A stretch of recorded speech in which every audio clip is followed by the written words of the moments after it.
Good morning, good afternoon, and good evening. You are tuning in to the Neill podcast. Today, my guest is Lewis Thomas. Another professional American football player joins me today, this time from the Paris Musketeers. Lewis is a guard, so yes, another one of those mysterious linemen.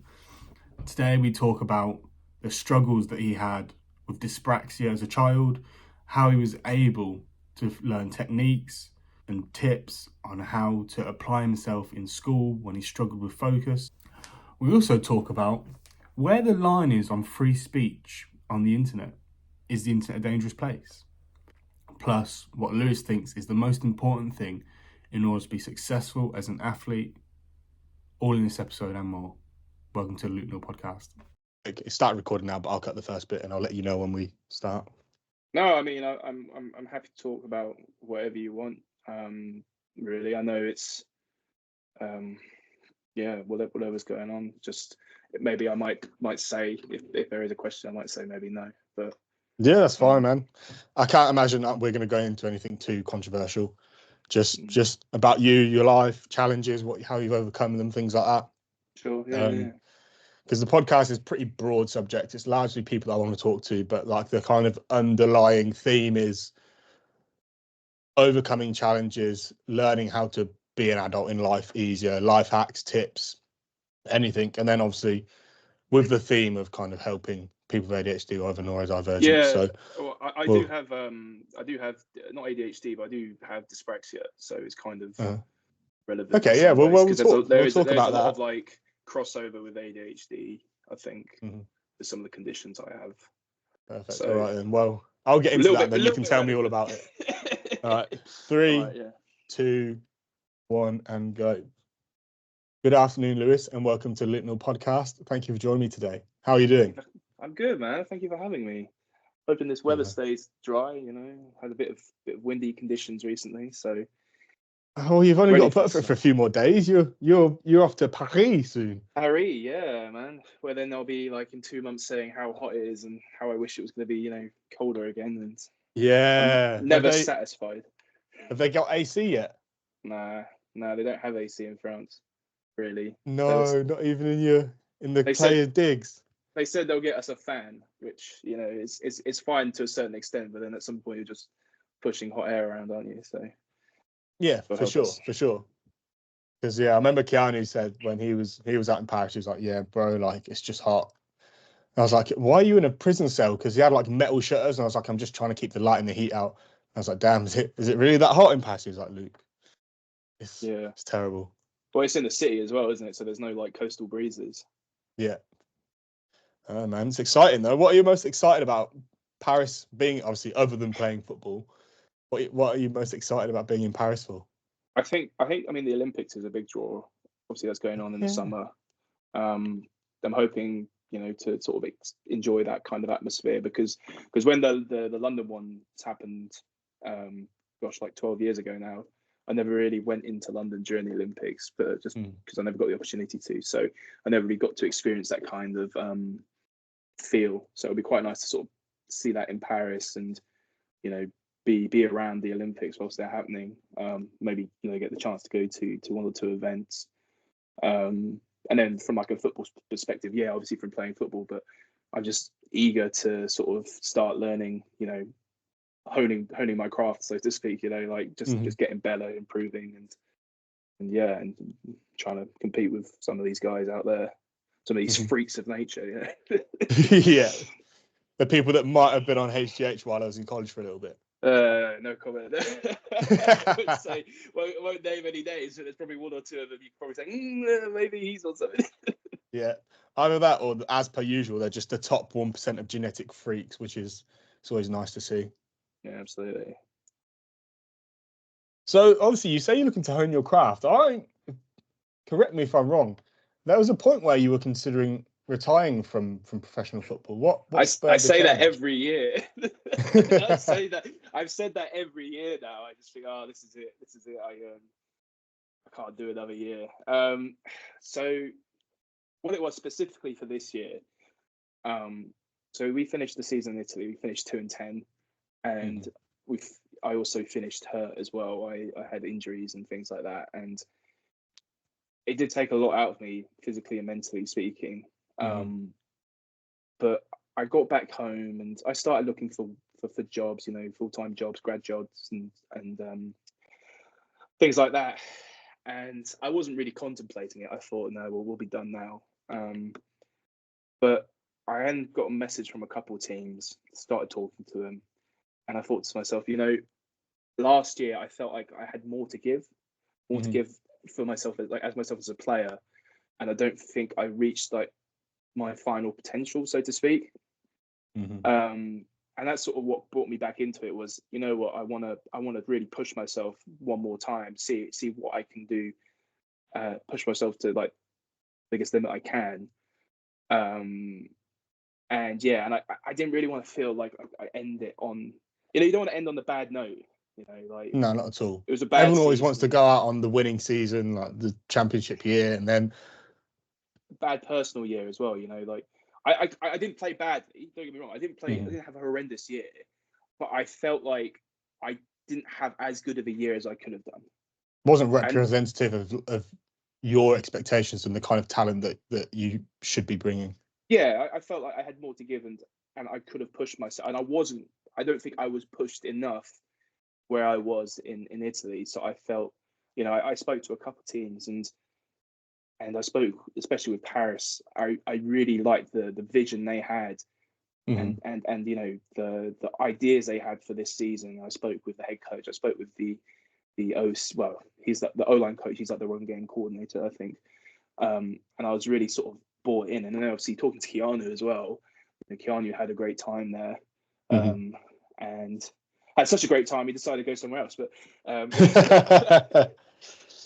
no, he helped me sell it as well, and I understand why he went somewhere else, because it was what's best for him. And I mean, he even said that, like, when he decided where he was going to go, he said to me, like, I hope you feel like you've missold it.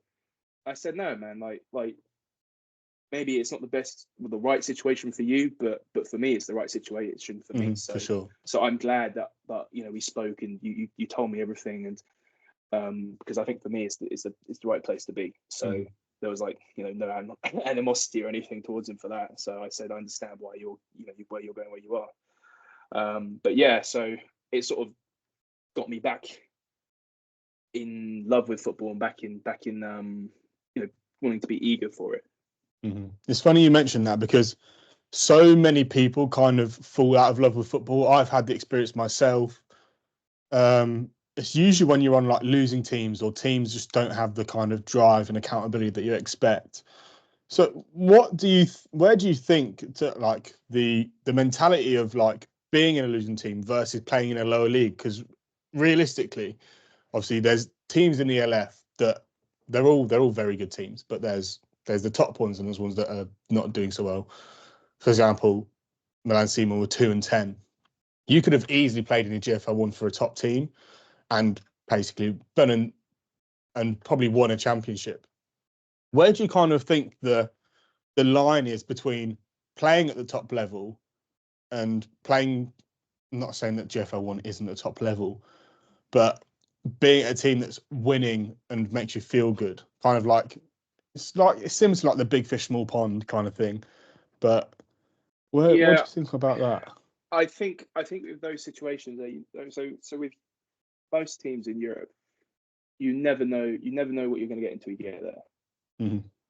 Doesn't matter about reputation. It doesn't matter about how long they've been around for. You never know what's going to be there during the season. Never know really what the coach is going to be like until you played under them. Don't know what the management's going to be like. Don't know what your teammates are going to be like. And I think for me, so with Milan specifically, I knew they had success in the past, success in the IFL. We played against them, most of the Italian players in Milan. Back in October, you were there as well. Yeah. And I think we all felt it was a good quality of players we played against, and I did feel quite confident. I thought we'll at least go 6-6. Being I'm not the most optimistic of people most of the time. So yeah, I feel like I'm quite a realist. I think we can go 6-6. I think then when you get there and you realise, oh, actually, we're not as strong as I thought we were in certain places, and we start to struggle with these and this, and then you also have the injuries as well. Like you could have all these great players, but then if they all get hurt, like you're screwed. So then it gets to the point, well, what makes me want to stay?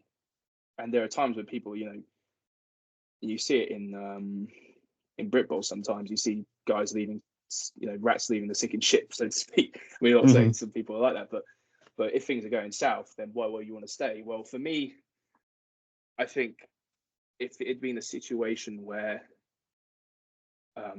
my teammates were like real assholes, then I would have definitely left. But I gotta say, with all the problems we had in Italy, like the guys on that team were some of the best people like I've ever met. Like genuinely so kind, so welcoming. You could go into a locker room and you could have a conversation with anyone. DB, some guy you've never played against before, like just joined the team, have a nice conversation with him. Guy that doesn't play your position, things like that. It doesn't matter where you're from. And that's, I think, part of the culture, the Italian culture, that it was like real family kind of thing. So for me, yeah, we were kind of struggling, but I don't think at any point I was thinking I want to leave and go to another team, because it's you've built that bond with one another, and you don't want to sort of leave them on their own. I want to finish the season for them. And it was tough, man. Like there were times when you're coming into practice, you're like, well, why the hell am I here? Like we just lost to some team, like we lost to Stuttgart like by 70 points, and you come into practice to be like, why am I even coming anymore? But then you think like, well, I'm coming for this guy, I'm coming for this guy, my teammates. And so that's that bond that you some teams have, some teams don't, but that's what makes us all want to stay together and keep playing for each other. Yeah, for sure. It's also difficult when like the adage is we're gonna win everything this year, and it's like, well, we can't keep saying that now we've done this. But as you mentioned with the teammates and being able to talk to anyone, and like the family kind of culture, is that not the case in all locker rooms? Have other locker rooms been more segmented, or do you think that your confidence has grown so you feel like you're able to be more open with other positions? Because the O line's a very tight knit group. Yeah. I think in this case specifically, yes. It wasn't like just, well, it was just a specific thing in this locker room where they were more open to sort of helping each other, whereas in other teams I've played for, it wasn't always like that. I think it's more of a cultural thing more than anything else. I think where the Italians are more of it's like more of a family kind of vibe, where as in Germany it's I don't think it is. I mean, I'm not saying all Germans are like that. Like I think I've got to say Saarland was like one of the first teams I played for in Germany. They were really like a really good group of guys down there too. So I think it just happens to be, where you get some places are really cliquey, because you have certain groups of players that have played with each other for a long time. And that was something with the Elf was when they first made it, you had guys from all these other teams come join to some of these brand new teams. Yeah. So you'll get guys that have played X amount of years on one team, come together with guys that have played X amount of years on another team, and they'll be on the same team, but they'll have their groups, Yeah. Whereas in Italy, it didn't feel like that at all. Okay, that's really good to hear. Going back to the whole Britball thing, this is kind of controversial potentially, but where do you stand on the whole loyalty thing? Because I think there's a big trend of bandwagoning within Britball, for sure. But then even people that don't necessarily go to the winners, some people drop from a big team, a Premiership team, for a lower team to maybe get more snaps or just play with their friends. Do you think that some of the loyalty in Britball can be toxic? Yes and no. So I can understand wanting to leave a bad situation. My mantra is, once you've started somewhere, you've got to stick it through, thick or thin. Mm-hmm. And unless for example you get cut and you're kicked off the team. Yeah. But I personally wouldn't leave a team just because we're having a bad season. Now I know of guys that have left teams in Brit Bowl and gone to other more successful teams. And I'm not saying I condemn them, but I can understand why they did that, having spoken to them. I think it's like a real case by case thing, because some guys have legitimate reasons why I'm gonna leave this team. Mm-hmm. It's just having issues here, having issues there. And at some point you've got to remember, Luke, guys are paying to play. Why am I going to pay my money when I'm not having a good time? Mm-hmm. And I think that's where the cutoff is, because like you said earlier, it's when it rains, it pours. When situations are going bad, they generally get worse because people shy away from putting that extra work in because it's going to go unrewarded and things like that. And I've seen it myself. Like, there's times when I've been like, oh, this just isn't motivating me. Particularly when I was at uni, like in my final year. It's one of them things where I felt like I was doing everything I could for the team, but nothing was happening. And then I was like, oh, I don't know if football's, well, there's never like, I don't know if football's for me anymore, but I just felt like I was stagnant. Then I went to Tamworth Phoenix, and like the training was so organised and everyone was so pumped, and like people turned up and were on time and were regimented, and like everything flowed so well. And I was like, wow, this is what it should be like. Yeah. And I think so, with guys going to these more successful teams, you got to remember, like, you only have 11 guys on the field at any one point. Mm-hmm. So guys will go, and you'll see it. Some of these teams where they have like almost 100 guys on the roster. So you're not gonna play. Yeah. And something I don't like, particularly in this sport, is guys will just go to teams just to get a ring. They'll commute ridiculous hours to get, because I want to. They say, I want to be part of a winning program. I did quotations there, but I can't. The camera is too small.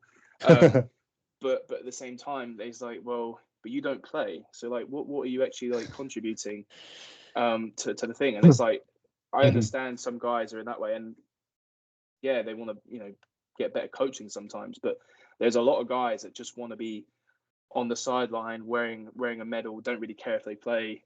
Sure. And I just don't think like it's a positive thing to bring to the sport, because teams struggle as much as it is, and that's another thing. There are too many teams as well. Like, they've got so many teams in certain areas. It's like, well, what's the point? I mean, the Midlands is a prime example. There's so many teams in the Midlands around Birmingham, and it's because guys can just create their own teams when they fall out with people. That's how Tamworth was formed. I think, from what I heard, guys used to play for a certain team, and they fell out with someone, so they made their own team, and it happened to be Tamworth. That's what I heard, on the grapevine. And that's me speaking as a former Tamworth player myself. Like, you just have too much. Like, guys don't want to stick it out. But it goes back to that whole thing of guys are paying to play, so they don't want to. You sort of have to then say, well, you are paying your money to play the sport, so I can't really turn around and say no. Going back to the people that the kind of bandwagoners, like, fair enough, you can win your medal, but nothing will lose my respect for you faster than having a photo of you celebrating a win, winning a trophy in a clean uniform. I'm like, if you've not touched the field, I know it's the family thing, like, oh yeah, we train together, you help people prepare. To a certain degree, yes, but if your uniform's clean, you've not impacted that game at all. I think for a lot of people, like, I have no respect. I'm like, you didn't do anything in that game. The guys in Super Bowl winning teams, even guys on the practice squad get a ring because they contributed something. So that's true, but I think the NFL is slightly different, though, isn't there? Because the gap in performance between those guys is a lot finer. Yeah, I think. I think it depends on your, like I said, it depends on your reasons for going to one of these teams. If you're genuinely trying to improve and get better, then then that's a valid enough reason to want to go to a good team. Like, sure. When I first joined Tamworth, I joined. I was at Nottingham, and I joined for the senior season in Tamworth, and I went there on the pretense of getting better.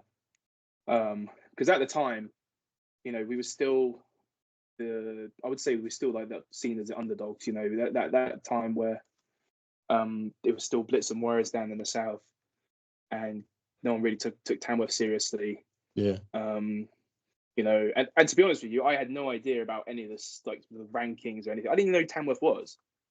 But I went there because at Daily messaged me. He was like, "Oh, do you want to come down? We need some more alignment. Do you want to come down? Learn and stuff like that." I was like, "Yeah, why not? I play with my friends and stuff like that." So did Jason not bring you down to begin with, or was Jason not about at that point? No, Jason was about. Jason wasn't at Nottingham though at that point. Oh, was he still at Loughborough? Fair. Yeah, I think so. Jason was at Tamworth. He was the DC. It was when Martin Hilton was the head coach. Mm-hmm. But yeah, so we had guys from Nottingham going. So from the uni, we had Patrick Daly. We had a guy called Rob Sterling who was on the O line, and then there was me. I think a couple other guys too that I can't really remember. And what year was this? 2017. Oh, so this falls into a question that someone asked. Well, actually, it wasn't even a question. David Pemberton wanted me to remind you that he taught you everything you know in 2017. Can you confirm or deny whether this is true? I mean, when he showed up to practice, I was just actually just before the call started, I was just taking the piss out of him for stuff about practice and stuff. Chats were on, so no, it was a good group of O line we had that year. So obviously Dave was one of them. Where Tom Levick was playing, John Maisie. Did you play with Maisie? Yeah. Johnny Allred was there. We had a guy called. We had Josh Gaff was still playing. Who else do we have? We had Dave, obviously. Robbie Sterling, the guy from Nottingham. There was me. Do you remember James? Did you play with James Bacon? No, I'm not familiar. Ex-Loughborough guy. And then we had a couple other guys. I can't remember from the top of my head, but it was a really good group to sort of go into as someone my age, because I was 18 as well at the time. So, you're still fresh faced, and you have all these guys that have been playing for so long, you can learn from. So obviously, yeah, I'll give Dave his credit. He, maybe not everything, but he did something. He did help somewhat. But also Gaff and Lev were two of those guys that you sort of could really learn from. And it was really good for me as a young player to sort of go into that environment where you could sort of get better. And that was my goal for Tamworth, because I had no intention of going there, for me to go win the ring. And yeah, I didn't play a whole lot. I played, as a backup. I'd say we were good enough at Tamworth for me to basically play a whole second half by that point, because we were winning games by quite a lot. So I get a good half. And you get to practice against guys as well. We had Stevie G playing, guy called. Did you play with Ash Miller? I've played with Ash Miller a few times. A man that has no business being as fast as he is. The widest human being on earth. He's a cuboid. We played with Will Stone as well. That guy was a monster. So it was great for me to go into, and we went into I think the guys that had been at Tamworth for a while were sort of expecting, were aiming for that championship. But for me coming in, I had no real idea what I was walking into. And something that always resonates with me that year was with Martin Hilton. Sort of after every game, he always used to say, we're not where we are yet, where we should be yet. We're getting better as weeks go by, but we haven't reached that ultimate potential yet. And it was really sort of almost inspiring to hear, we could still be doing better in a way where we're not getting cussed out, because we were beating teams 50-60-0. But we were we know for a fact that we're not where we should be yet. We know we have so much more to give. And that's what it got through. The Warriors game in the semi-finals. It was the first time the Warriors didn't make the final in God knows how long. And we beat them at Atherstone Rugby Club. Mm-hmm. That's where we used to play before Pack Meadow. And then, and even after that, we beat the Warriors. And you got guys in London's down at the Blitz thinking, oh, we've already won the game. Like, you're seeing them on podcasts and stuff talking. Oh yeah, Tamworth are good, but you could tell they weren't taking us seriously. And we go down to where was it? Worcester. We played them and won 34. I think 27, wasn't it? Was that 2017? 2017, yeah. That was the ring year. So you went down. Oh, you lucky jammy git. Yeah, and I had no idea. Like going into it, I had no idea. Thinking, oh, I'm just going to play a little bit in the summer, get better, and it was like wow. But then there was that thing where obviously then we went into 2018 with all of a sudden it's Tamworth. How are we going to approach the year after? And we had some changes in staff as well. Jason took over as head coach. Sorry, someone just tried to call me. No trouble. Jason took over as head coach, and we did the Europe year that year as well. We did the NEFL thing. That's what Manchester are doing this year. But it's a little bit different because they're doing it's like a game by game thing. So if you lose the first game, you're 1 and out. Whereas us, we got 3 games against 3 teams, and it was like whoever did the best out of the 3 games progressed to the final game against the winner of the CEFL at the time. But yeah, that was an eye-opening experience over there as well. And I really liked sort of Jason's mantra for that year was we wanted to. I think it was we attack the year. We weren't going to sort of try and stay the same. We won a championship. We weren't trying to sort of defend the title. We were trying to attack a new one. And ultimately, unfortunately, we didn't win another one. We lost to the Warriors in the final. But it's that mindset of going into it. It's we're not trying to stay the same. We're always trying to improve. Is something that I sort of try and take the rest of my career now. It's been always trying to, how am I going to attack this new year? How am I going to get better? Not stay the same. How do you remain consistent like that when you have setbacks or when you're at a team that's not doing great? How do you keep yourself accountable above all else? You just have to be. I think number one is being coachable, really being coachable, and humility is one of probably the most important aspect you can have as a player as well. So being humbled enough to sort of realize that you aren't the best player in the room. You're not the best player in the league. You're not the best player anyway. You have to sort of realize there's assume that someone knows something that you don't. Yeah. And for me, it's sort of just I can't go into a season thinking I'm just going to walk all over everyone, because that's not going to happen. And when you think you sort of peaked, you think you've got that mentality, or I'm the best. That's when you sort of start getting lazy, start getting sloppy, and it comes out on the field. And you see mistakes because, oh yeah, you're not doing this, you're not doing that. And if you think you know better than what some of your coaches are telling you, then that's what's your biggest weakness, because they can see it, and the film doesn't lie, And I've seen so many young players come and go, and they come.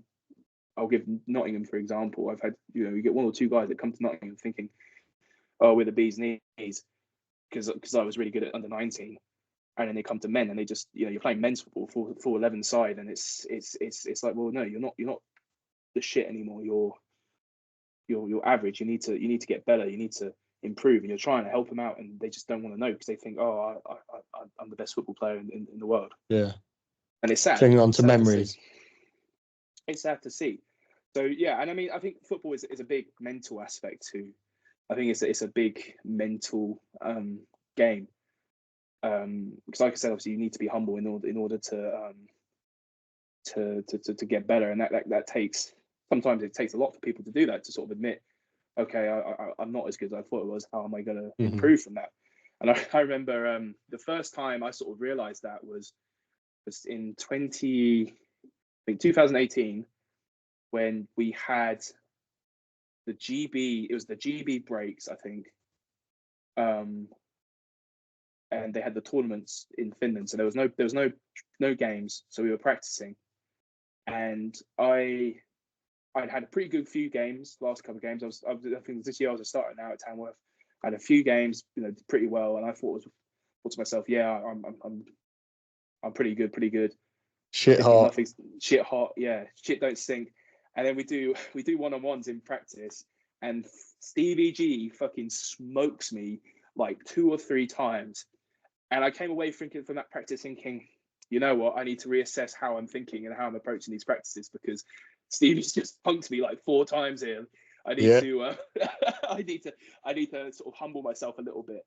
At this time, Stevie G would have been what, 12 years older than you, maybe 10? How old is I don't know how Stevie G I don't know. Is. I don't know, but he was still, as good as ever. And the thing I loved about Stevie was he beat me, like after the session, he came over to me and sort of said, not the practice session, but the one-on-one session, said, yeah, so when I did this move, I did it because you did this. And it was like no ego at all. He's just trying to help me get better. And that's something I really appreciated from him. And it was like, then made me sort of realize I need to sort of not think about myself with this big ego. I need to be able to stay humble and get better. Stevie G is a great example of that as well, because no matter what, he'll bring you back down to a peg. Because there's times where I'm like joking around, laughing. He's like, Luke, shut up. And I'm like, and first my ego's in, I was like, what? And I'm like, it's Stevie G, shut up. Like, you should be listening no matter what, even if you've heard what's being said, or if the drill you've done it 100 times. There's other guys that need to be learning from it, and there's guys that you could be helping improve, and there's always something for you to learn.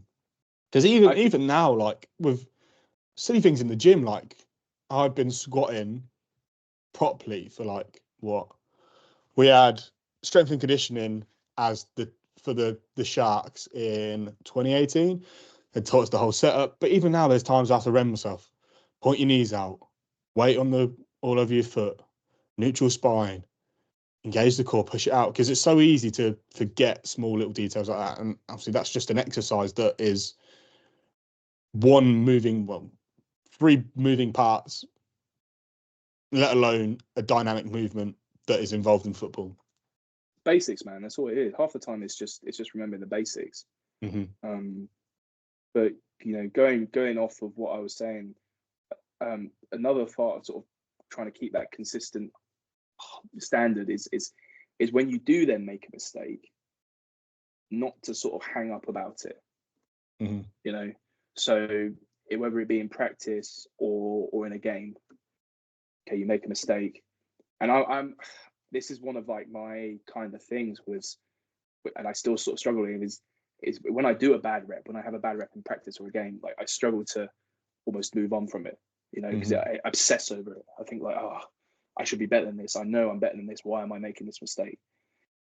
When in fact you sort of got to realize, well, this happens. Mistakes happen. It's fine that mistakes happen. Just don't let them happen again. You have to sort of make mistakes in order to get better. And I think for me, like one time I had that last year was, I think against the Swaco Raiders. They had this one guy who played the end, and they ran this front where they were like a 3-3 kind of front, but when we ran a certain look, they would slant in the two ends to like almost four eyes, 3 techs, and then have 2 guys on the outside. So it almost became like a 7-man box kind of thing. You have a bear and then 2 middle linebackers. And this guy, he played in college. He's a German guy, played in college, and then he played in the CFL. And in some of these pass reps, he just smoked me. I was still playing, didn't get a sack. Didn't get a sack because our QB was good enough to get out of it or throw it away. I mean, one time he got through and wrapped up Luke. I thought, oh, this is it. This is my clean sheet gone. So I think I had no sacks up to that point. And Luke somehow managed to get out of it and throw the ball away. I was like, whew. Saved your bacon. Saved my bacon. Got a few pressures, but we don't talk about that. but you know, after the game, I was real down about it, and I thought, oh, like just really like upset with myself. And you sort of got to think to yourself, well, you know, are you going to sort of sulk about it, or you know, watch the film back and just learn from it and see how it gets? Because there's no point dwelling on it, because at the end of the day, it's a game, and you know, to get better, you gotta learn from the mistakes. So I you know, watched the tape back, and I realized, well, what I was doing was I was punching in the pass pro. I was punching with two hands like that, rather than independent hands. So what it meant was he was swiping both my hands away, and then I had nothing to sort of come back with. Yeah. And it's like I said, you know, small things which are easily fixed, but you have to be able to sort of be in that position to want to learn from it. For sure. And on the other side of it, like every time that you are dominant, you feel like you've done well, the guy opposite you is in the exact same position that you felt earlier, and they're not going to keep beating himself up, because at some point there's going to be someone that's better than you, or has someone that can out leverage you in one of their skills. That's just life. You can't be the best at everything, but you've got to kind of, it's the kind of ongoing struggle of, oh, I'm humble, I'm still learning, but also being confident of like, yeah, I'm not going to be the best all the time, but that doesn't take anything away from what I do represent and what I do bring to the table, especially in sports, but also like in the job market and things like that. Like, it's so easy to compare yourself to everyone else getting promoted and things like that. Absolutely. And I think that's one of the worst things you can do in football, is compare yourself to someone else, because you know, everyone's a different player at the end of the day. Yeah, you might play the same position as someone, but you are a different player to him. You know, someone might have had more experience than you. Someone might have had, you know, been able to go to the States, for example, for college and things like that. So everyone is sort of has their own kind of development journey, and some people develop differently to others. So you can't sort of hold them to that same account where, oh yeah, he's acting like this, he's done like this, but it's like, well, no, there are reasons behind it, you just might not know. And I think when talking about player development, especially, you know, and that's something I've come into recently when I've started coaching at university. Developing players is hard. It's a hard thing to coach, especially guys that haven't played before, especially at a sport which is like American football is alien in a lot of ways to what British guys have normally played, and guys in Europe have normally played. So you know, you have to be patient, and not only as a coach but yourself as a player, you have to be patient with yourself. You have to say it won't come straight away. It will take time. Give yourself time to grow as a player. Interesting. Obviously, this podcast is, it's turning into a bit of American football and based on the guest that I'm having, but that's just because my friends. But you sent me a message the other day. Obviously, I posted a lot of content about ADHD, and you were like, Luke, stop it, stop attacking me. Like, I do this all the time. Can you kind of tell me what your experience is with mental health and neurodivergence? Okay, sorry, I didn't realise I'd done that. Yeah, well, I might have been exaggerating a little bit, but I'm pretty sure you said something is like, Luke, I think yes, I might have ADHD. So, no, well, I don't. Well, I hope. Well, I say I hope not. It is hope. Hope you don't want it. I don't have ADHD, but I do have dyspraxia, which is a learning difficulty, and it's not something I've speak a lot about. I think some people will see this and be like, well, that makes a lot of sense, in some ways. But there is a lot of sort of overlap between dyspraxia and ADHD when you look at the symptoms. Can you describe for me, because I'm not familiar? I've heard of dyspraxia, but it's kind of one of the less publicized, less romanticized neurodivergence. Yeah, neurodivergencies. So, I mean, I can't, off the top of my head, I can't give you like a specific definition. If people watching are very desperate to know, you can Google it, which is what's amazing about phones. How do you describe it? How does it affect you? Because that's the most important thing, I suppose. The way it affects me specifically, it's definitely, and this is something I've had obviously my entire life, and I feel like it's come and gone in different ways. But the most consistent ones would be, I think the first one will be in terms of concentration, it does have an impact on my concentration. That was something, you know, my mum was really keen on me to sort of address during school, and she was very sort of vocal about the condition I had.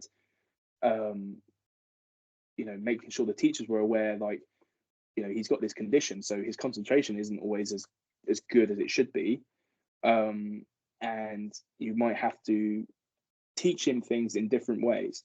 So it was definitely, I think later on in life, it wasn't as big of an impact in terms of academics, being able to concentrate. But I think when I was younger, it kind of was, you know, so being able to sit still, not fidgeting, keeping myself focused on the task at hand. And then the second major issue was, and this is something that I still struggle with now, is hand-eye coordination. I was not very good at sports such as like cricket and football because I wasn't able to kick a ball straight, or wasn't able to catch a cricket ball, for example. I played a lot of rugby when I was a kid, and rugby was okay with the catching. It took time to develop, but like, you know, high kicks off a kickoff in rugby, I used to pray they'd never come to me because I dropped the ball. Trying to catch the ball. I'm there sort of like trying to concentrate with my mouth open, trying to catch the ball, because that's how I try and catch. And it just goes straight between my hands. I'd be like, oh shit, like I dropped the ball again, scrum. Luckily I was quite good in the scrum, so I could push, but but yeah, so that's like that was like two of the bigger things that impacted me. And the hand-eye coordination one is, yeah, it is a tough one, because I sort of wish I would be, you know, not as inflicted by it. Because you think, like, what could, if I was better at certain things, then where could I go on with my life, for example? Do you know the cause of it? Is it like a neurological connection between the eyes and thing, or is it like a concentration issue where like you're not able to concentrate on the things that are coming at you? Might be both, to be honest with you. I'm thankful that, especially with this sport, it's not as relevant in American football, because I'm blocking, so it's not like I'm having to catch balls. Luckily, I don't play receiver, because I'd be dropping things left, right, and center. But yeah, I think it might be a bit of both, just because concentration, but really maybe more of a neurological thing. I don't really know, to be honest with you, which is quite bad. I should really know more about the conditions that I have. But yeah, I mean, like another thing I have with that is in terms of grip. My hand strength isn't very good, so I'm constantly dropping things. Like my phone is constantly falling on the floor. Thankfully, the case I have is really good, so it hasn't broken yet. Touch wood. But yeah, that's like another thing where it's my hands are, you know, holding on to things isn't very good. Just like involuntary let go of things sometimes. I think so. Yeah. I mean, it's not something again I've really discussed much with people, so it's not something I really think about. But at times I notice, I'm like, well, this is like the third time this morning I've dropped my phone. Like, what's going on? Yeah. I don't know if this is the same, but like it's usually when I've been drinking, but like if I'm not focused on holding my drink and someone like bumps into me, sometimes I just go and like drop the foot, and I'm like, why would you do that? And maybe it's something that's related to kind of ADHD and dyspraxia, but I don't know. I'm I assume it doesn't affect you in like the gym with like holding weights, in terms of it's not an actual thing with your strength of grip. It's just like a consistency. It's like I can hold on to weights and things like that. It's just sometimes it's just trying to not picking stuff up, but just you're holding something, you sort of lose focus and you drop it. You know, and I think it's definitely something related to the condition, because it's not it happens too often for it to be, you know, normal, like a normal accident, so to speak. That's the thing with so many neurological conditions. Like the symptoms are present for neurotypical people. It's the frequency of the occurrence that makes it disabling.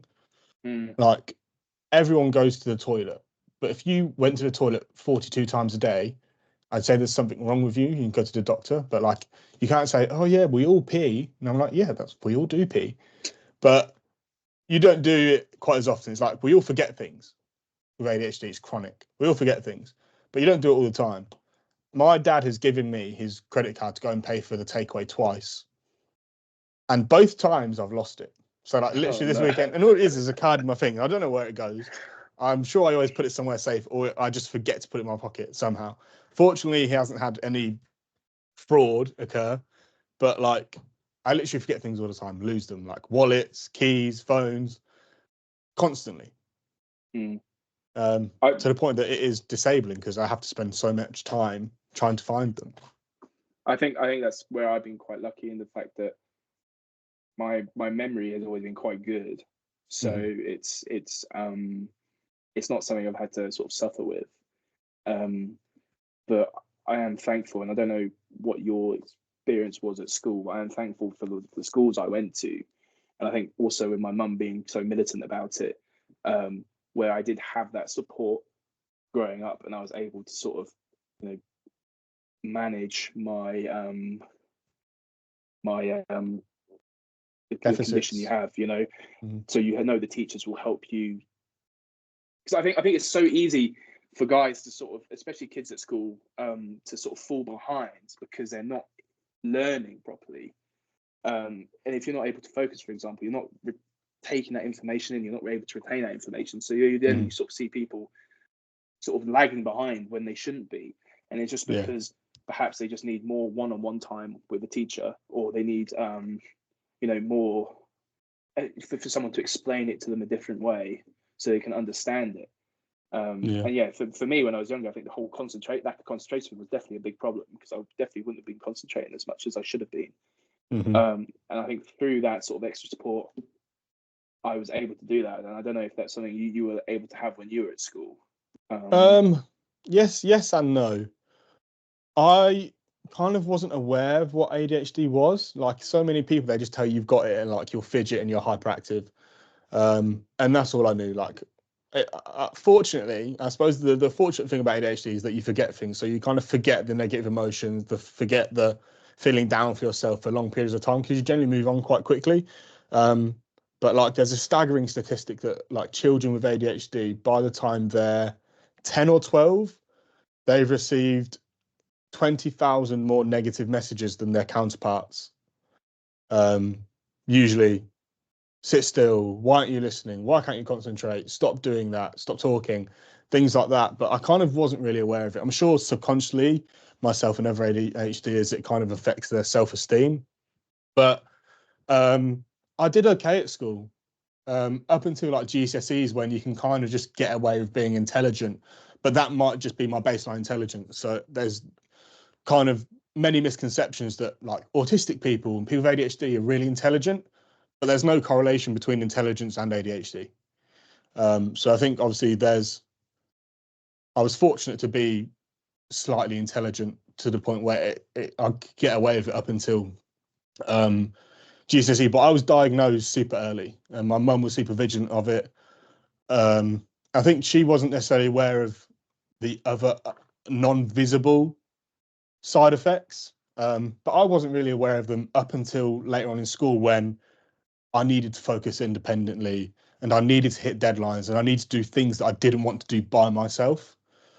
And those kind of come and hit you like a truck when you've suddenly got like a deadline that no matter what your brain is telling yourself, you can't physically muster up the energy or enthusiasm to start a piece of work, even though that's the only thing you want to do.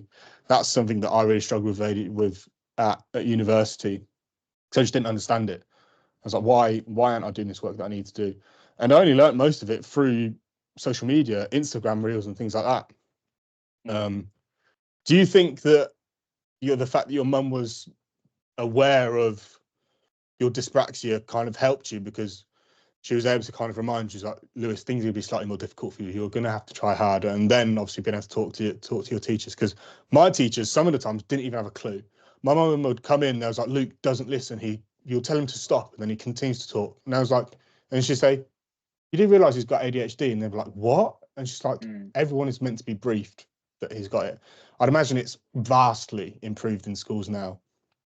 But yeah, like I didn't get a great deal of support. I got like extra time. My second in, when I did my SATs, I was able to like sit with my head teacher and did it in her like her office, which was good. But through like secondary school, not a great deal. I got extra time. I got to use a computer as well, because my handwriting was so bad, which I think was another condition or part part of the problem, because the way I grip a pen wasn't right. Yeah, I suppose it's all hand-eye coordination, isn't it, right? Yeah. No, I think I was very fortunate my mum was so on it about it. I should have actually asked her before coming on here about the whole process, because I think it'd be quite handy, when she realised and things like that. Is your mum a healthcare professional at all, or was just happened to be aware? No, just a good mum that's aware. I think it was one of the teachers at my school that sort of said something about it. Said maybe you should get him looked at.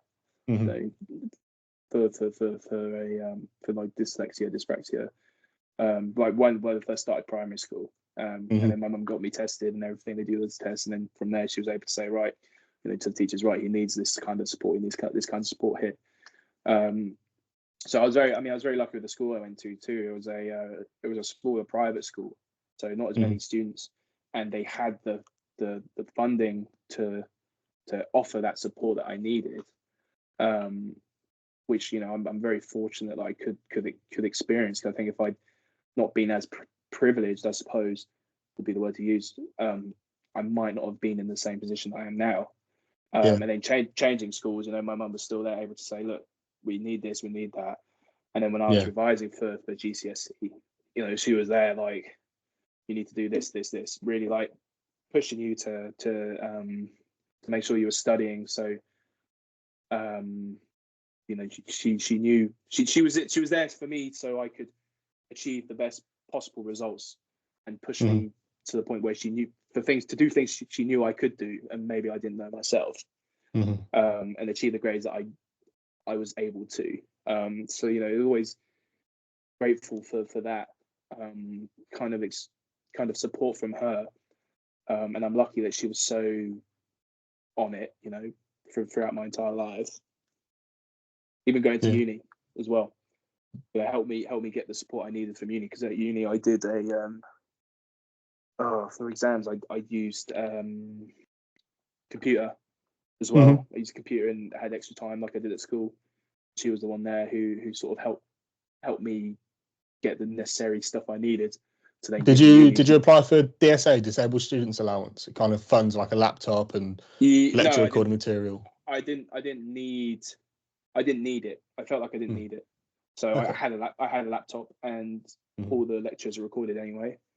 So I didn't. Yeah, I thought, well, what's the point? It's one of the things, because sometimes universities need to kind of have the thing. But I suppose if you had an official diagnosis, that's enough. Yeah. But I suppose I was aware of it. I was aware of it's lucky that your mum accepted it though as well. Like so many people would be like, "There's nothing wrong with my son. He just struggles sometimes." And it's one of those things that can quite easily give that false kind of mentality, which is good at the start maybe, because then you don't victimize yourself. But later on down the line, as things aren't lining up and you notice that you're not able to do things that other people are doing, or you're struggling more, and then there's no justification. It's all down to just you not being good enough or not being a perfect adult. So it's very lucky that your mum was like super open and accepting of your dyspraxia diagnosis. I think as like an immigrant parent, my mum's from France, so I'm half French. I think it's that mentality of immigrant parents where they want their children to achieve the best that they can do. So I think she wasn't really in that mindset of there's something there's nothing wrong with my son, when it clearly is. He's like, right, well, what can we do to sort of help him achieve the best at school, best academically, rather than sort of, I don't know if it's maybe like an immigrant thing or if it's a generational thing, maybe. I don't know. I mean, I think like you said, I was just lucky that I had someone there that could have wasn't going to sort of back down from it and just sort of say, oh, there's nothing wrong. I agree with, like, obviously it is a stereotype and they can be damaging, but I think that it's a stereotype that immigrant people want to maximize their opportunity that they get in another country, especially in the education system. But I'd also counter that with that a lot of immigrants that I've kind of like encountered kind of don't believe in the kind of mental health sphere, the ADHD, autism. Don't believe or aren't informed. It's the same thing, isn't it? If you refuse, there's ignorance is bliss. If you don't accept that something exists, you can't be informed either. But it's prevalent on the news and things now, and there'll still be so many people. I've had clients that I've worked with where like they told their mum and dad, and they were like, "No, there's nothing wrong with you. Just go to school and try harder." Yeah, I guess maybe both ways. Maybe it's just a case by case thing. For sure. But yeah. So what did you study at university? So I studied ancient history as an undergraduate. I didn't really know what I wanted to do, to be honest with you, as most uni students are. I really liked it. I did it at school for A level. So I thought, oh yeah, why not do that for a degree? I didn't really know what to go with it. I initially did you not have any direction at all? Like what? Because history is one of those degrees that's very well respected because of the skills that it teaches you. It wasn't history. It was ancient history. So it's classics as opposed to history. But you do get the same skills, you know. I initially sort of wanted to go into law. Yeah. But I did like a year or two at uni, and I thought, you know what, it's not really what I want to see anymore. What I really want to be going into. I applied to go to Exeter Uni over Nottingham initially, and then I didn't get the grades to go to Exeter, so I went to Nottingham instead, which is crazy to think about it. I was like 2% off in one paper or something to getting the grades I needed. So wow. You think like, what could have been if I didn't go? Again, it was my mum really wanted me to go to Nottingham anyway. She was really like, I don't see you at Exeter. You should go to Nottingham. It's better. And I thought, nah, you don't know what you're talking about. I guess she was right. So yeah, I got in, and I finished my degree in 2019. And obviously that's when I started going abroad in football as well. And I thought, well, I'm going to come back and do a master's. And instead of ancient history, I thought, well, I want to do something different because that's not something I want to do anymore. I want to do something more relevant to what I'd like to go into. So I did a master's in international security, which I did between 21 and 23. I was going to start in 2020, but COVID obviously happened. So I said, screw it, I'll defer.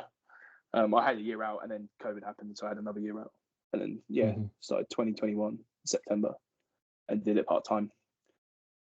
Oh, perfect. So what industries is that going to get you into? Kind of, obviously you mentioned that like the job market is a bit tough, but political science, really, like that kind of area. It's like I kind of want to go into kind of something political or relevant to what I studied. I think there's lots of different opportunities out there.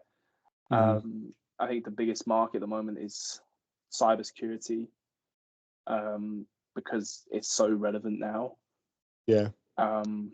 You're seeing warfare change throughout the last 100 years. It's just gone completely different. And would it be kind of lobbying or creating legislation regarding that, or? Yeah, I think so, because in terms of actual, I'm not very well versed in coding, for example, in that kind of area. So I would rather be sort of on the coding side as opposed to actually doing the development itself. It's something I thought about doing, but I think it's not for me doing that kind of computer science kind of area. So maybe the political front as opposed to that. But yeah, it's just so relevant now in the world today with everything happening online, especially. And my dissertation wasn't on cybersecurity, but it was on oh my god, what was it on? It was on the impact of the internet on far right extremism, and that sort of explored that area too of like how the internet is changing or has changed extremism online. specifically the far right, because that was the most. If you look at the sort, I mean, if you look at the material, there's two types of extremism. The main extremism happening online is Islamic extremism, and then Sorry, can you repeat far that? extremism. I said the two main sorts of extremism happening online is Islamic extremism, Mm-hmm. so like ISIS and Al Qaeda, and then far right extremism. And because I'd looked at Islamic extremism already, I thought, well, I want to look at something else. The area I hadn't done before for my diss, and that's why I chose. Can you give an example of far right extremism? So I'm not well versed in politics at all. So like you've got in America, for example, the Ku Klux Klan, would be considered far right extremists. You've also got, I don't know if you know, the whole QAnon kind of people online. No, but I'm happy if you give me a description. I'm not going to go into it too much. We'll be here for ages. But it's just people with I say ultra conservative beliefs. You get a lot of people in like in the UK. You get the Britain First kind of people, the EDL kind of people with far right beliefs, and you see it happening more and more online. It's sort of. And how has that affected people's ability to cultivate, I suppose, culturally, popularly, things that are taboo? So what I looked at specifically from what I can remember, because it was a while ago since I looked at this, but you looked at the impact it could have on individuals, for example. So something I specifically looked at was you look at the chat rooms and forums and things like that, where people were, especially might be outcast or lonely, would go onto these forums, and they get this kind of sense of community with one another online, and they might not necessarily be believing these things straight away. They might not necessarily have these like racist beliefs, these ideology kind of thing, but because they want to be so part of this community, they develop these ideas and sort of bring them into as their own, so that they start believing these ideas. And what you see, I think there was an example of somewhere in Germany where their guys were playing together online, like video games online, for example, and these kids were exposed to these ideas, and because they wanted to be part of these communities, they were like, oh, okay, yeah, I want to be accepted by these guys, so I'm going to start believing these things. And once they're in, then these other people online are saying, right, yeah, you should go shoot up your school. You should get rid of all these, like, you should attack the immigrant children who attend your school. You should get rid of them. Wow. And I mean, that's not a specific like example. I have the example I've written down. It's on my computer. But you're looking at these kids. I think 2 of them in Germany were like early teens. And these kids were like, when they were investigated by the police, they were like, well, I don't actually believe this, but I didn't want to upset my friends, so I wasn't really going to shoot at my school. But well, were you not though? You never know. So that's kind of like the whole. I mean, that's just a specific example of what I looked at, but it's kind of like the general idea is like you're looking at how the internet is changing these mindsets and everything. Yeah. And yeah, I mean, you think like, okay, it's just one person, but then with one person can go and do something like shoot up a school or something like that. Like it then has a wider impact. Even similarly, like just being able to spread misinformation. So like there's like with the right of free speech, people can take it to an extreme. Like I remember there was times where people obviously spreading misinformation about the vaccine and things like that at that time. So there's misinformation, which is I think there's two types. It's misinformation and disinformation. And disinformation is purposely spreading things that aren't true, for the purpose of disinforming. Whereas I think misinformation is classed as not realizing you're spreading this information, but you're not realizing that it's actually false. You take it to believe it's true. But you're right, and it's things. And the thing is, it's so easy to spread disinformation online because they looked at that Facebook got in a lot of trouble for allowing people to take out adverts online. And the thing with Facebook ads, they're targeted adverts, so they know if you like a certain type of content, then they'll push these adverts for you. And there was no regulation or anything, so they were able to, people, especially I think during the election in America in the 2016, I think the Russians were able to take out all these ads on Facebook and push disinformation on there. And by the time it was addressed, and taken down, hundreds of thousands of people had seen it. You know, so it was so difficult to police. And the thing is, the internet is a new concept, still a new concept. So there aren't all the laws and things which can police it haven't been properly introduced yet. So there are. How do you think it would be policed though? Because it's one of those things where the whole thing about free speech is obviously it's free, everyone's entitled to their own opinion, and therefore at that point, well, free speech doesn't exist everywhere. For a start. No, it doesn't. But the internet, it does.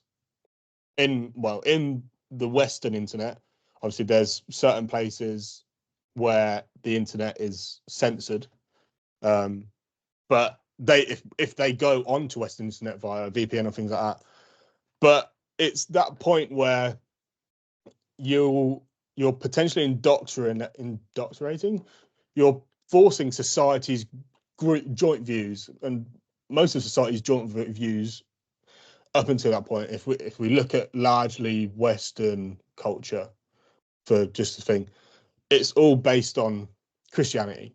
The whole morals, marriage, murder,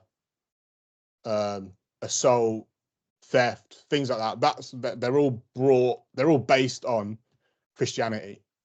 Whether you believe in Christianity or not, that's what a lot of laws, morals, the society we live in now is based on that. And whether you agree with it or not, that's the acceptable norm. So is there the potential that you're obviously reducing the opportunity for variation in opinion, whether it's good or bad, because obviously both extremes, you need differentiation in opinion for things to change, for new knowledge. Because imagine if people are like, no, we don't need the internet. Telephones are perfectly good. As a safe example, obviously the internet has grown to something much larger, but where's that cut-off point, do you think? Yeah, I think it's not an easy answer, obviously. You could argue, well, what one person could argue, well, why is what I believe in is being censored when other people's beliefs aren't? I think the best way to attack it is just sort of being able to monitor these things. And I think especially in America, they can't arrest you, or they can't take you in unless you go about and actually turn around and say, I'm going to do this, I'm going to go do X, or we're planning on doing, attacking here, attacking there, because you haven't actually gone with intent. Whereas I think the laws in the UK are a bit different, where actually if you do say some disgusting things about groups of people online, I don't know if that's, feel free if I'm wrong to correct me, but you can face consequences because of the law. I think the speech laws are different here as opposed to America. That's assuming you're using your own identity when you're making these comments. Oh, of course. Everyone uses fake identities online, so it's then about tracking that. But I think that's something the point I made in my dissertation was at the moment it's still quite hard to police these. I mean, I'd have to reread it. And if I know we were going to talk about this, I would have reread it so I could have come. You don't have to be perfect, but what's like? It doesn't have to be too controversial. But what do you think your solution would be? Because obviously it's something you'd like to get into. Do you have just a base level? You just have to be able to identify what sites are what sites are causing the most problems. So I think in America, and I'm not going to say it on here, but there is one or two sites that are known for for attracting extreme right individuals. And what they do on there is So they have the web page and the forums, and you'll have all these forums. And then what groups normally try to do is, if let's say they see someone, or let's say that, so racial groups, what they'll do is they'll if they see someone saying a lot of things they agree with on certain forums, they'll then invite them to like more private groups and stuff like that, so they can continue talking without sort of eyes on them.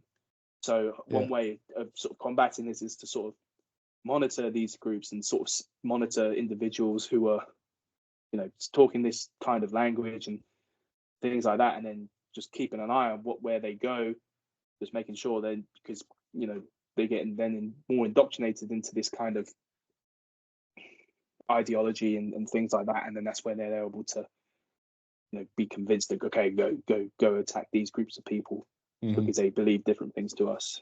I agree, especially for like minors as well. And like and minors are so it's so easy to, I think, for minors, especially minors that are vulnerable, to get indoctrinated and get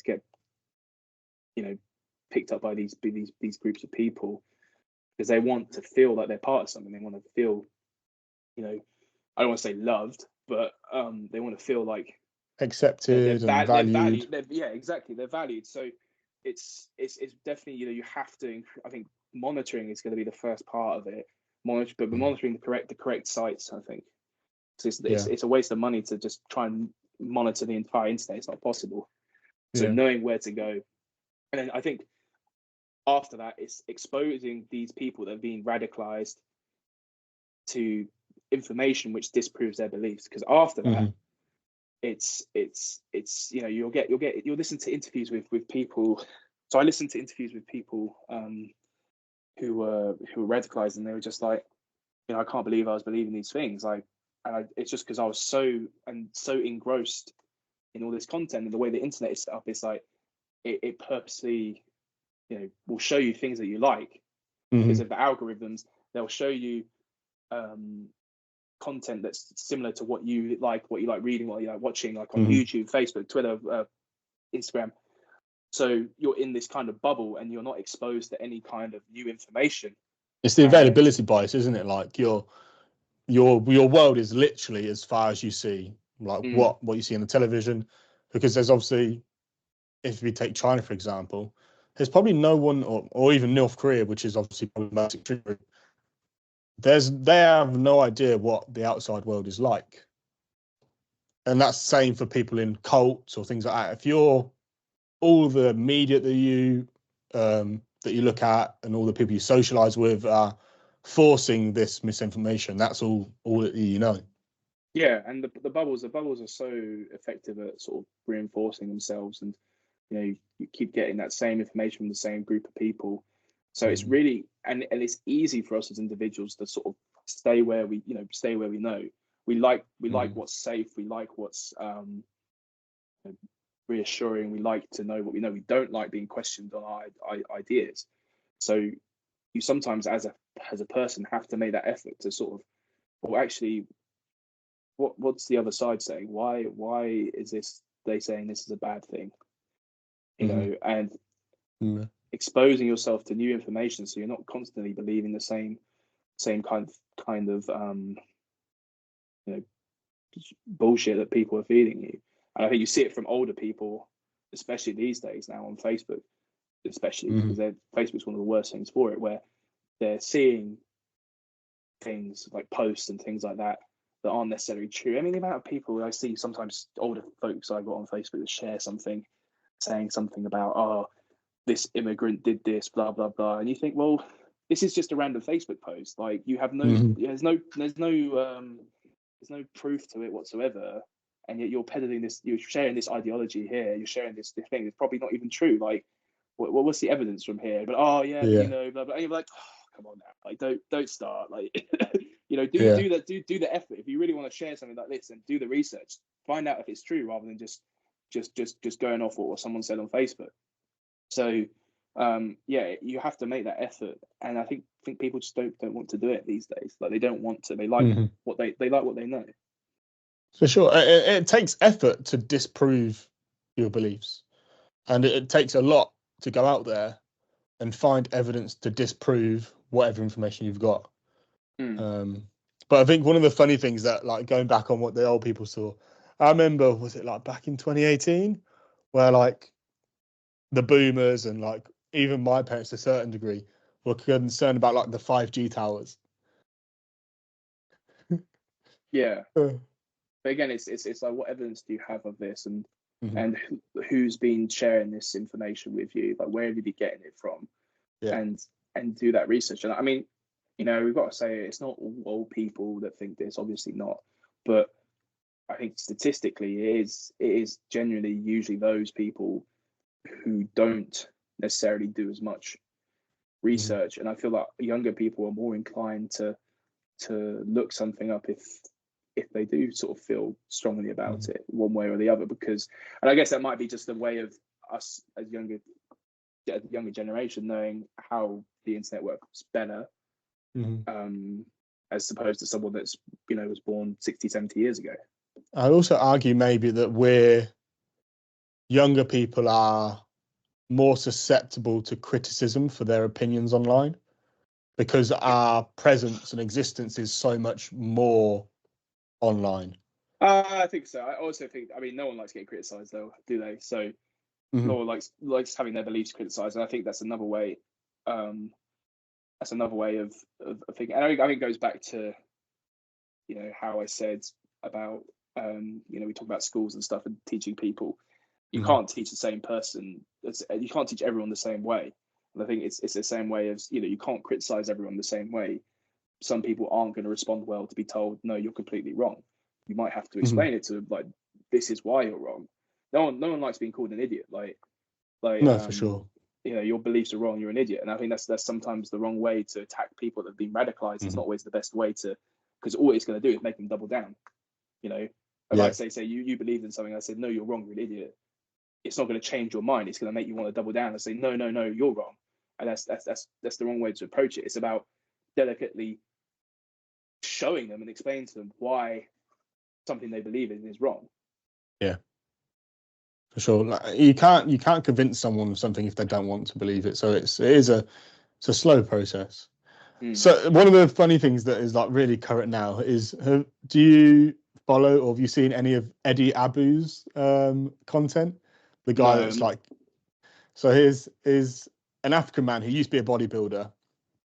He preaches a lot about fitness and health and how you should, and like your diet, and basically anything that's processed. I think I know. Is he the one that goes into Tesco and picks up bread? This is shit.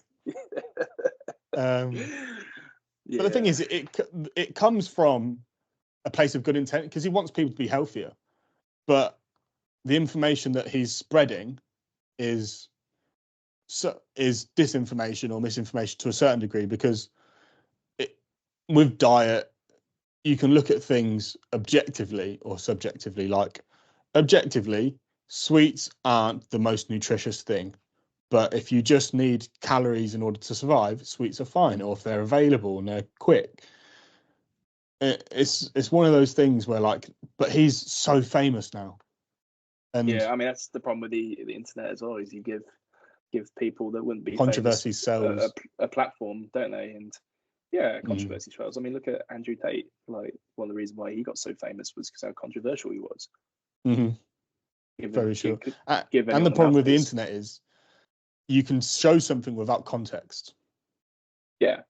So someone could take a clip out of this podcast and, like, any of the things that we've said. For example, like, they could take the thing, Dave taught you everything you know. And then someone could be like, oh yeah, David Pemberton is the best football coach on the planet.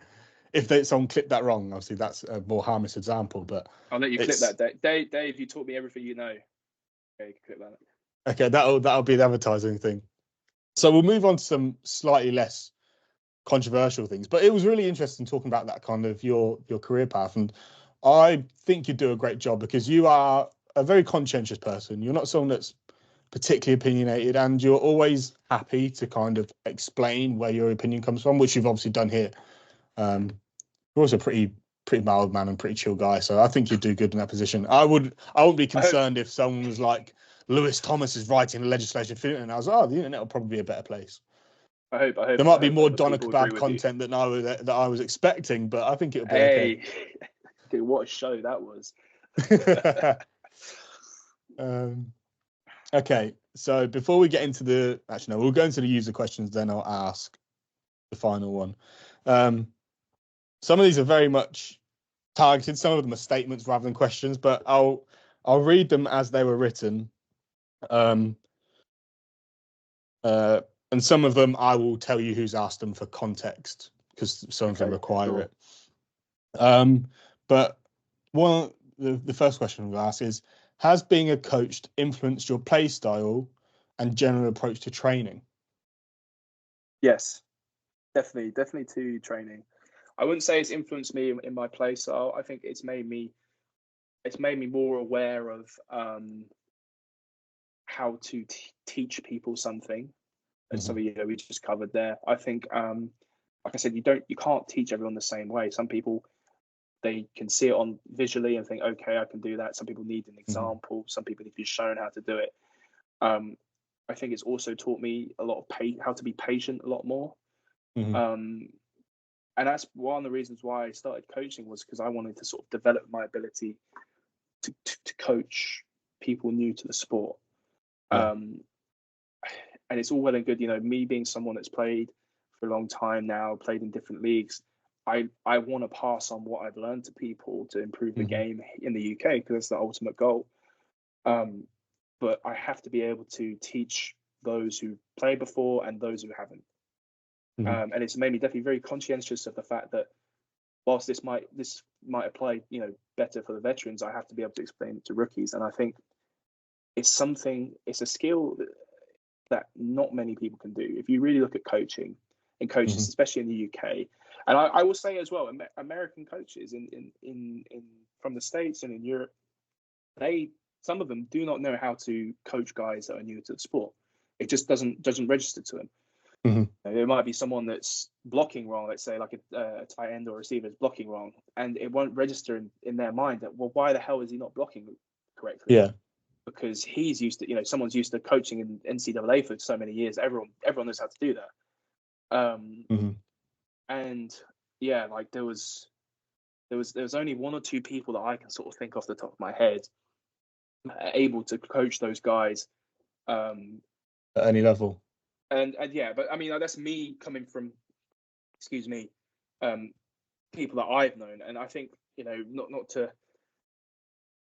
I don't want to be like an advertisement for Nottingham, but I think Nottingham as a program, we're very lucky. The University of Nottingham, I should say, very lucky as a program to have coaches that could coach veterans and rookies. So like guys like Raf, Omazusi, Ben Davis as well, who I think you'll be familiar with from GB.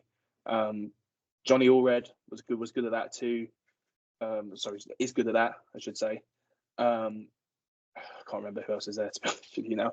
But guys like that who are just good at addressing that, and that's something I wish to be able to do as well. And I mean, I must say, the time when I was coaching this year, I did lose my temper a little bit, because it's like frustrating to see guys not getting it. It's like, well, what can I do more to explain to you so you can get it? But it's just at time it's frustration with yourself. For me particularly, and I find other people that are similar to me in terms of the way their brain works, I need an analogy that kind of links it to something I already understand, whether it's another sport, whether it's chemistry, something like that. Just like some kind of analogy that then links it to some knowledge that I've already got that I can then adapt and mold. Because it's kind of, sometimes it's difficult to kind of create new knowledge or like new understanding of things. So like, for example, when I get like a new playbook, like we had one with Tamworth recently, where usually the people on the field stay the same, their name and their position stays the same, and you'll call a strength and the gap that the blitz is going through will change. Whereas with Tamworth this season, we had like a big talk about it, and I was like, it just didn't register. They've changed it so that now we call the strength, and say if we wanted to, it was field left, in quote, strong left, but we wanted to attack the right side and the running back was on the left, so the run strength was on the right, we'd then call it strong right, which would make the previous Will, the now Sam, and then the field linebacker, the Will. And that, like, I really struggled with that because I was like, it goes against what I've previously been taught. Yeah. So then I kind of had to create new understanding. Whereas with most playbooks, we can just kind of adapt and put on top of new stuff. Yeah. But going back to like your efforts with teaching, I think the best way to understand something and test that you understand something is teach it. Yeah, absolutely. Because you can regurgitate information yourself, but being able to adapt it for someone else's knowledge and their experiences is a skill that very few people have, even lecturers. Like so many lecturers I've had that just come and talk at you.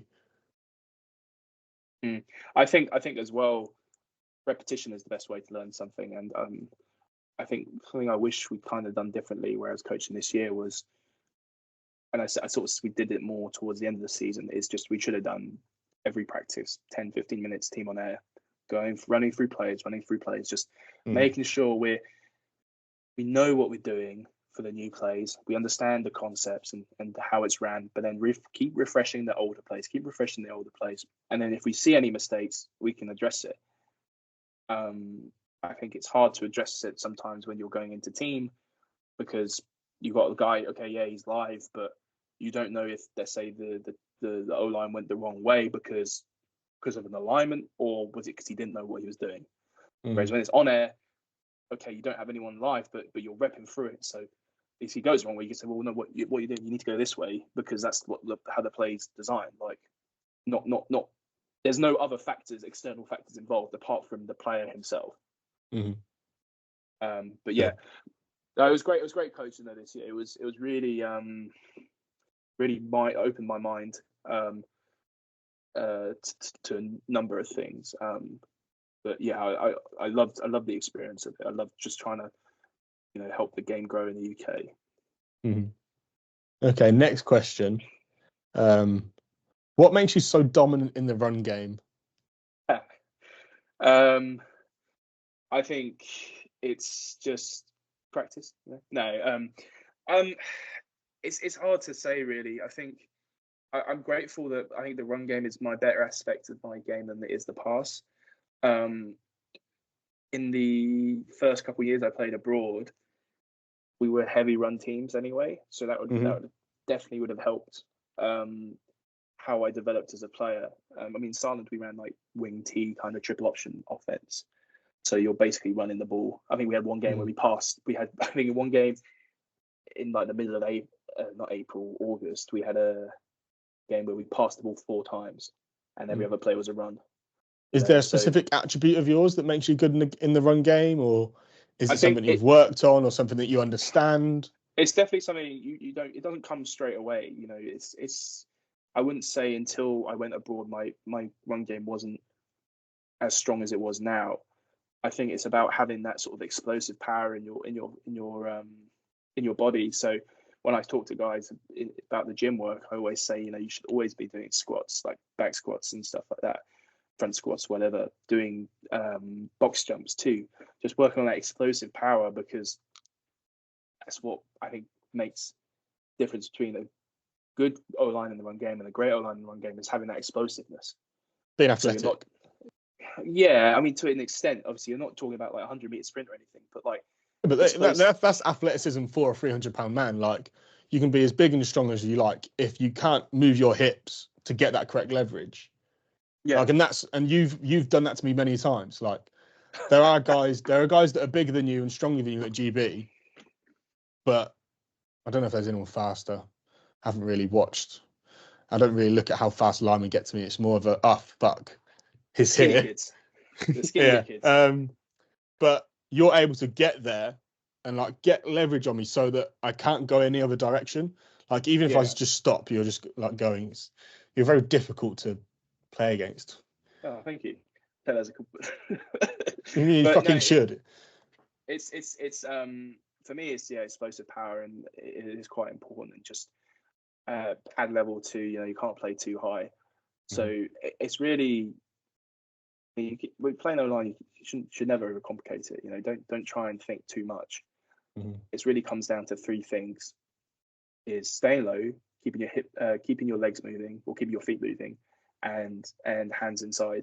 That's really the three things. What do you think you excel at? So, like, I'm a linebacker, so I think the best ones are the guys that get to the second level, but you've obviously got to get that block in the first level. So what do you think you do well? Is it getting to the second level? Is it initiating that first block and getting the D lineman? Is it creating gaps for running backs? I wouldn't say I'd like to think I have like a blanket of skills that I do well in the game. I think what I'm quite good at is getting movement, especially on double teams, because I think you could probably attest to this. The worst thing you can see as a linebacker is your defensive line being pushed 5 yards right into you.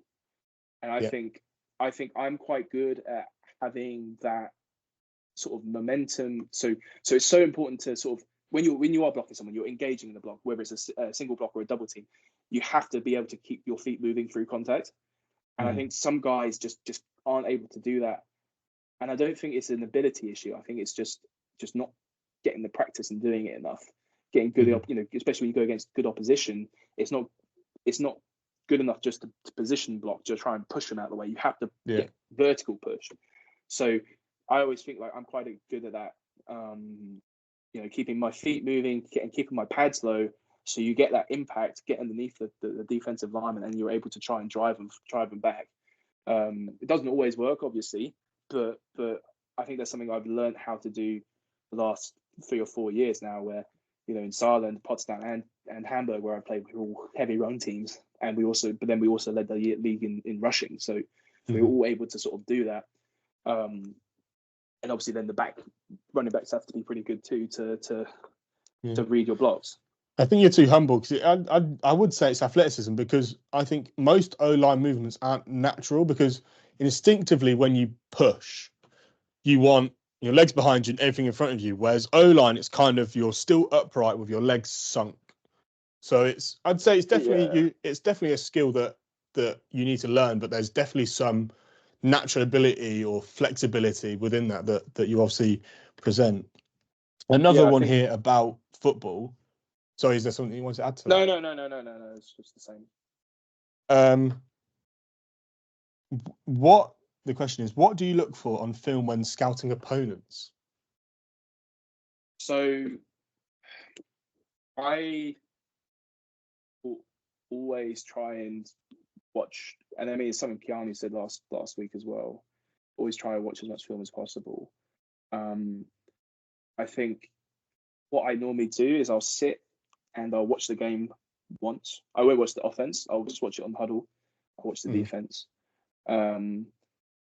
I'll just watch every single play once, see what happens, and then I'll watch it again. And I look at the D line. I look at the linebackers specifically. I don't really look at secondary, because it's normally not too relevant unless we've got any blitzes from them, or we're looking at a screen.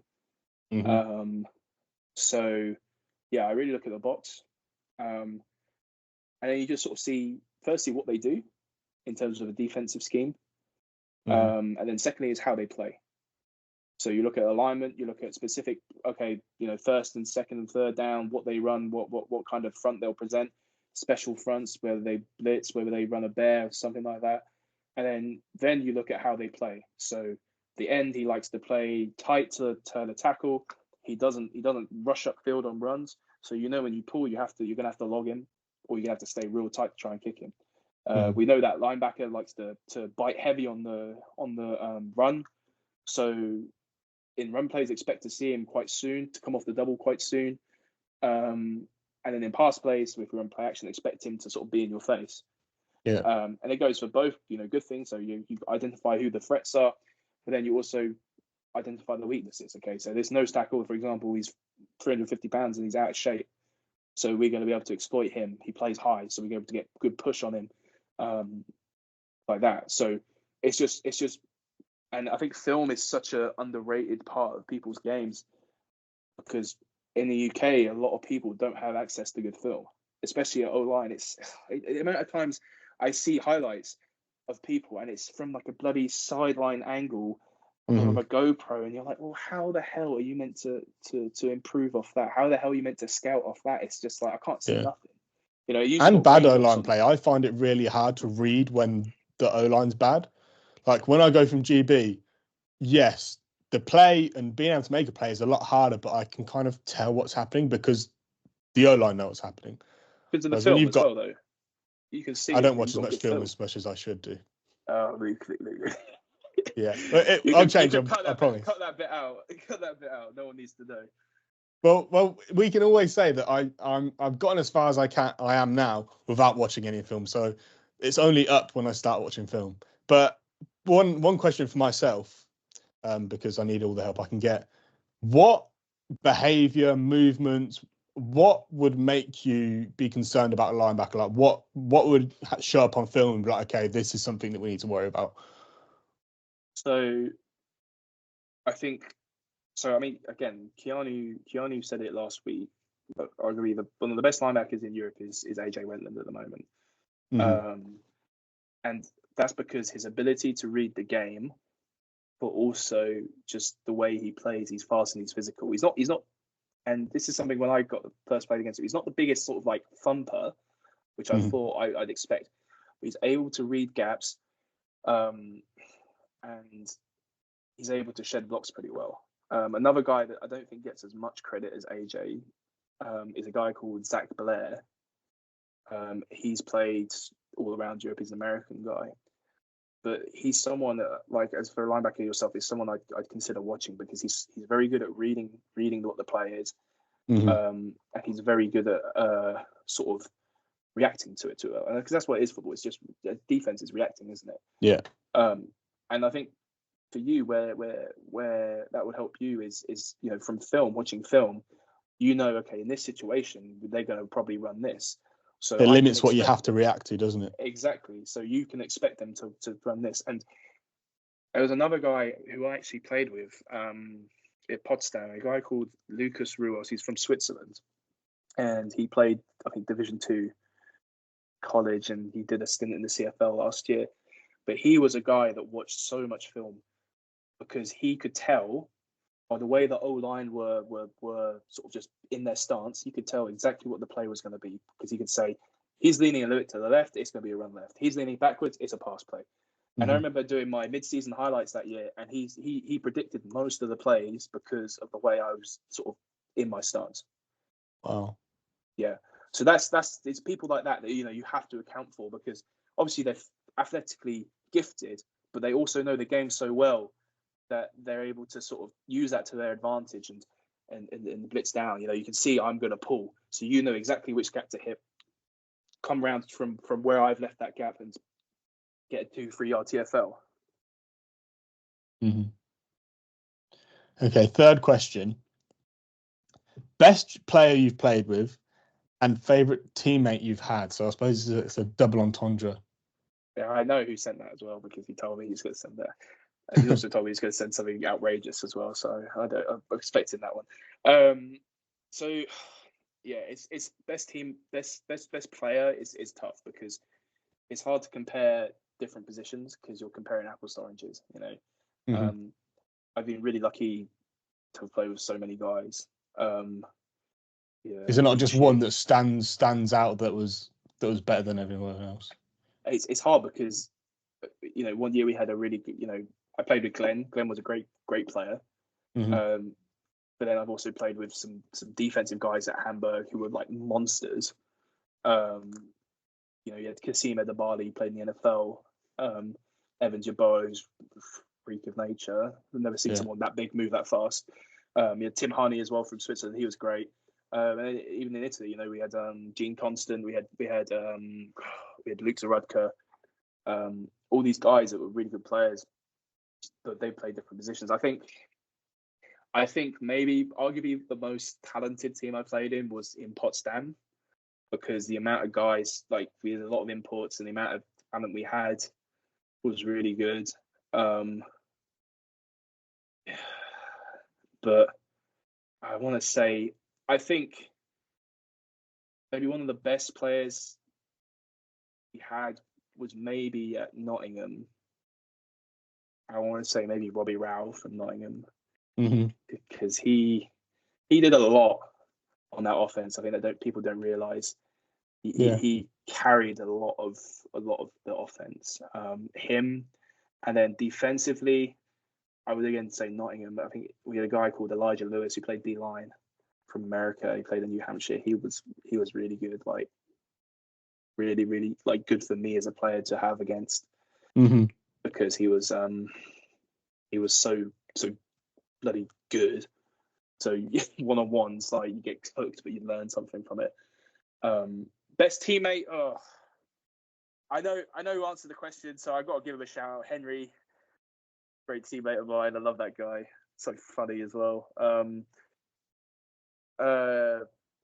Yeah, I mean, again, I play with so many guys. I've had so many. I can't really narrow them down.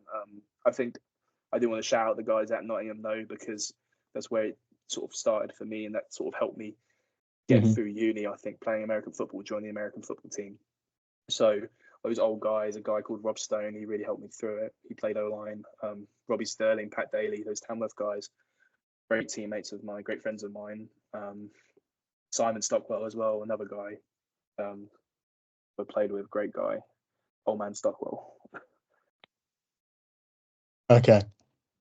We've got another one here. And it is, who is your favourite coach? And why is it Andrew Widener? Andrew Widinger. Yeah. No, so Andrew Widinger is the current OC at Rhymefire. I'm assuming he sent this question in as well. Yeah, he also said, why is Andrew Widinger so good looking? I don't know who he's been talking to about that, but no. So Andrew Widinger is he's the OC at Rhymefire. He was with us in Potsdam. He was at OC in Potsdam in 2021. And I mean, he's a great guy. Like, genuinely one of the best human beings you'll ever meet. He did a lot of the heavy lifting for the offense in Potsdam. He was basically doing it on his own, offensively. So he didn't have like the easiest of jobs, but we got to the semi-finals, which was the first time in club history that we ever did that. And I think he's sort of proven himself as a coach, you know, throughout the league. I mean, he was with Barcelona in 22 and took them to the semi-finals. Was with Ryan last year and won a championship, and I think he's very underrated as a coach, as a play caller especially. But yeah, I mean, he's definitely up there as one of my favorite coaches. I think he's just a great locker room guy to have around too, someone you want to play for. But yeah, I think whilst I have a lot of respect for Coach Widinger, I think my favorite coach has to be the former coach we had at Nottingham, Coach Beef, who he passed away a couple of years ago. I think he's definitely someone that sort of left a big impact on me as a player and as a human being. And you know, whilst I love all the coaches I've had, I think he's definitely got to be my favorite coach I've ever had. I think one of the best O-line, probably the best O-line coach I've ever had. Just a great human being as well, and just someone, you know, who we miss a lot. Yeah. Shout out Coach Beef. Coach Beef. Okay.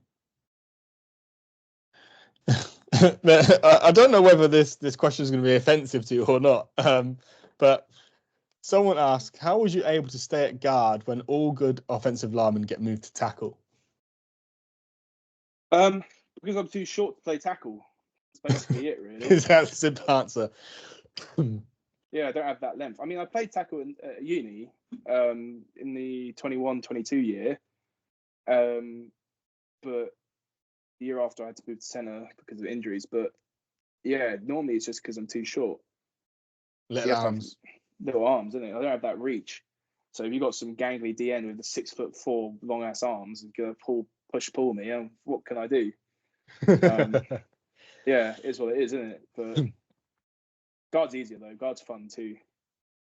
Tackle's hard, especially left. I imagine it's quite nice knowing that if shit hits the fan, you might get a centre to come and help you. Yeah, you get help on the double team. Sometimes when you tackle, backside tackle, you got one-on-one on the man side as a left tackle, especially the cube. I think there's nothing worse, sort of getting beat and turning around and seeing the QB get whacked and not realizing it's coming. Yeah. I mean, as a defensive guy, you'd love that, but as an offensive guy, we're like, oh shit, that's not good. But yeah, no, really too short, too short to play tackle. Okay, so this is the penultimate question before I've got like one kind of closing one. What is Oxford Brook's team look like? And this was asked by C Piper, so I'm sure there's an underlying message there. But what's the question? what is Oxford Brook's team like? Oh, what's it like? Well, he should know what it's like, considering he's one of the players who plays on it. I think so. So Brooks is an interesting thing. That's where I've been coaching this year. Okay. Yeah, it's the guys are in sort of, I want to say, like a rebuilding kind of stage. We went 1-5 this year. 1-4. Sorry. I think defensively we're solid, like really good defensively. Well, we were this year. Offensively, it was a tough year offensively, just because we had a lot of rookie linemen starting to join. We had, I think, only one returner, which was a center. We hadn't really found our identity as an offense either, and we had a lot of rookies playing, rookie O-line, rookie running backs. We had some good receivers.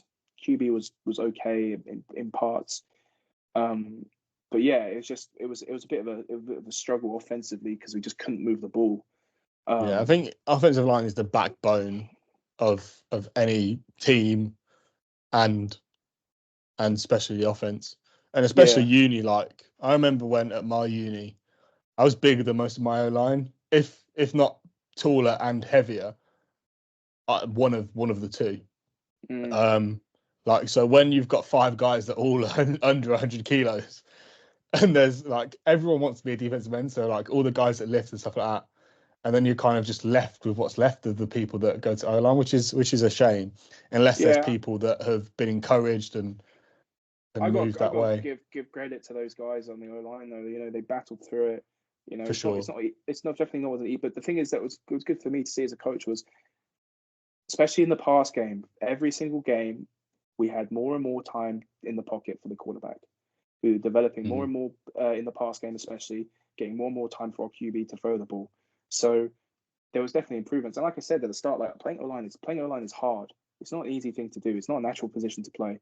So, and it's thankless. I'm really proud of those guys, the way they came through. Despite the record, it does suck, but a lot of those games were 1-score games.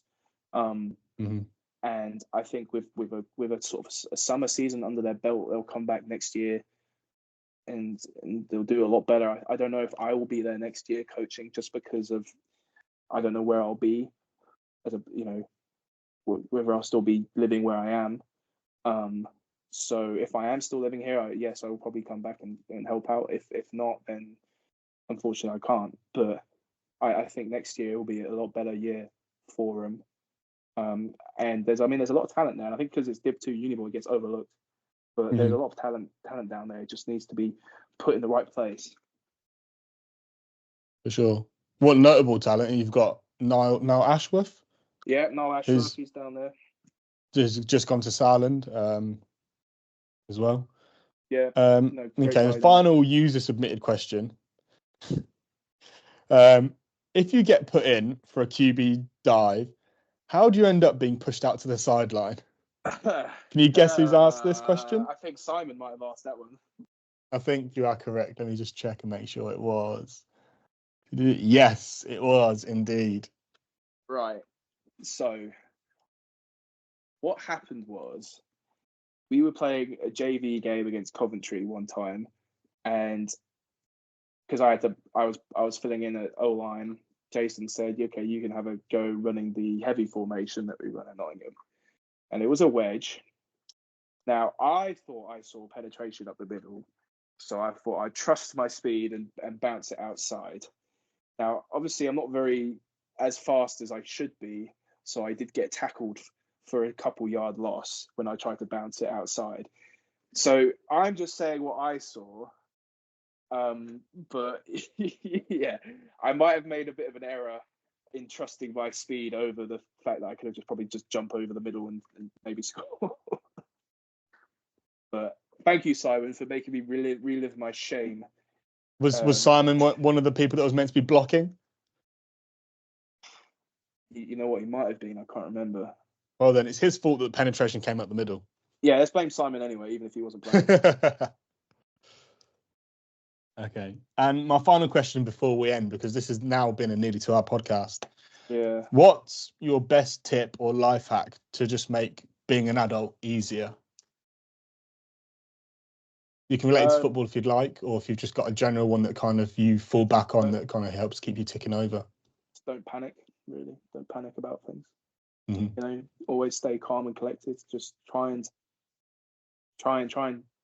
not stress over things, especially if they don't really matter too much. Mm-hmm. You know, I think it's easy to sort of fret about the little things, but at the end of the day, life goes on. So just keep yourself calm. And I think if you tend to sort of stress out and panic about something, it makes it a lot worse. So yeah, just stay. I think that's one thing. Just don't panic. And then secondly, it's not about what you know; it's about who you know. Mm-hmm. And if you know, if you know a lot of people and on good terms with a lot of people, and you're a good individual, then that will help you more in life than what you know. Mm-hmm. That's something I found out recently. I think especially it's about who you know. So you never know who an opportunity is going to come from, I suppose, isn't it? Exactly. So I'll leave it at that. I think that's a great one. Yeah, never look a gift horse in the mouth, because there's definitely people that I've spoken to and I think, like on LinkedIn when like random people are, I was like, I'm never going to get any value from this, and then the next thing you know, they're offering you jobs or business. But even like in football, it's the same. It's very much a reputation based game. Absolutely. So be nice to people. Yeah, be good. Be a good person. Mm-hmm.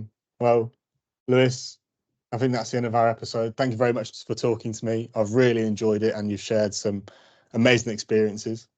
And I wish you the best of luck with the. No trouble at all, man. It's my pleasure. I wish you all the best for the season upcoming, and hopefully, I'll see you soon. Yeah, I hope to see you soon, man. Thank you very much. Cheers. Take care. Bye. Boom. And